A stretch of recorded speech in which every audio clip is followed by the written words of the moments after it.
While the Pope is facing a serious illness, he finds a way to make an appointment that has left many Catholics puzzled.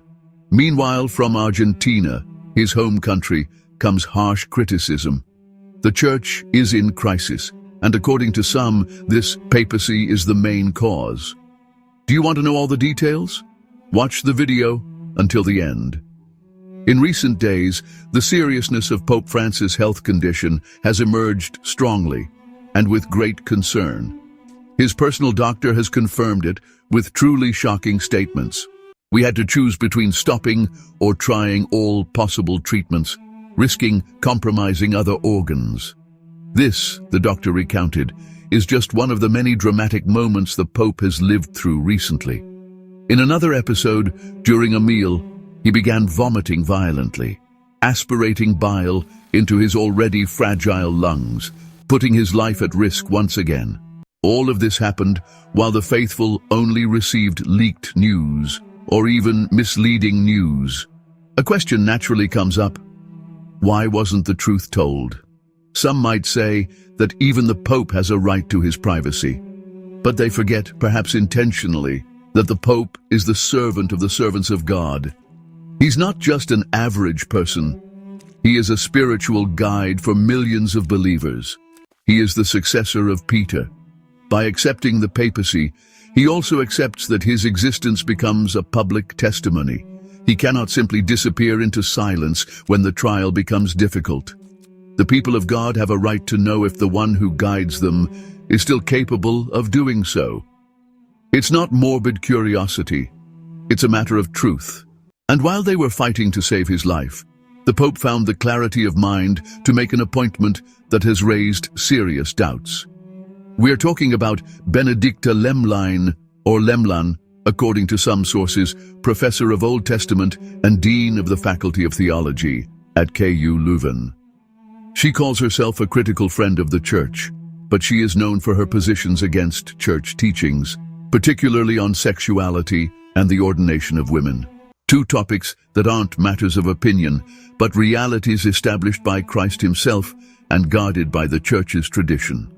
So why entrust her with a sensitive role within a Vatican body responsible for the academic quality of Church universities? This decision isn't an exception, but the umpteenth confirmation of a pattern that has characterized the entire papacy. A pattern that for 12 years has favored ambiguous figures, rebellious theologians, pastors more inclined to speak the language of the world than to proclaim the voice of faith. From the promotion of bishops against the doctrine to the tolerance of deviations in the synods and in official documents, a climate of uncertainty has been created that has disoriented many faithful. The words of Archbishop Athanasius Schneider in a recent interview resonate like a clear call. Pope Francis must have the courage, the humility and the spiritual clarity to review some decisions and statements. It is not an attack, but a sincere invitation so that the Pope can still strengthen the faith in this decisive time of his ministry. His words leave no room for doubt. According to Schneider, the Pope has created confusion and even unintentionally has obscured the clarity of doctrine, allowing the spread of uncorrected errors. The Archbishop calls for a document that reaffirms the truth of the faith, to heal these ambiguities that are hurting the Church from within. This call isn't alone. Many believers and priests share the same wish. They love the Pope, they pray for him, but they can't ignore the current crisis of belief and leadership. Sticking to tradition used to be an honor. Now it's almost like a bad thing. Anyone who asks for clarity and consistency is often silenced, labeled as inflexible, or even a rebel. But isn't it rebellious to twist the teachings just to please the world? Isn't it rebellious to change what the Church teaches just to stay popular? Deep down, Schneider's intervention is an act of love towards the Pope himself. Like many, he would like to see Pope Francis conclude his papacy, leaving a mark of faithfulness to the truth, dispelling doubts, and giving back to the people the doctrinal certainty that is missing now more than ever. And precisely as the requests for clarity multiply, from Argentina comes a very harsh reflection. a cry of alarm. Archbishop Hector Aguirre, the former Archbishop of La Plata, has published an article that goes straight to the heart of the matter. The Decline of the Church and the Pontificate of Francis. A strong title, one that tears away the veil of self-congratulation that often hides the reality of the crisis.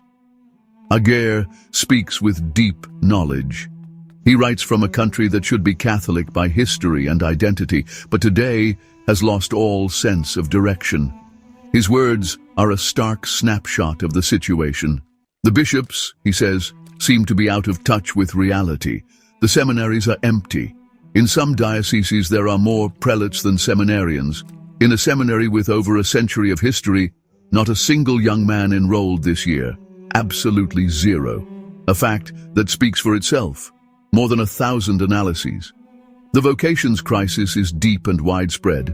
The birth rate is at its lowest in half a century. Religious marriages have practically disappeared. Catholics live together. They unite without sacraments, emptied of Christian meaning. The Church's public presence is now marginal. When it is talked about, it's only in relation to political controversies. The evangelical and cultural mission seems forgotten. Aguirre sadly observes these 60 years since the Second Vatican Council. A spring was expected, but a freezing winter has arrived. Through some crack, the smoke of Satan has entered the temple of God. Today, that smoke seems thicker than ever, and while the number of priests is going down, the number of bishops is going up. More shepherds, fewer sheep, more buildings, fewer souls. A church that's all about rules, but without life, where the people are left without guidance, while they create committees, documents, agencies that nobody listens to and that no longer change anything. What do you think? If this video made you think, leave a comment and write Amen. God bless you.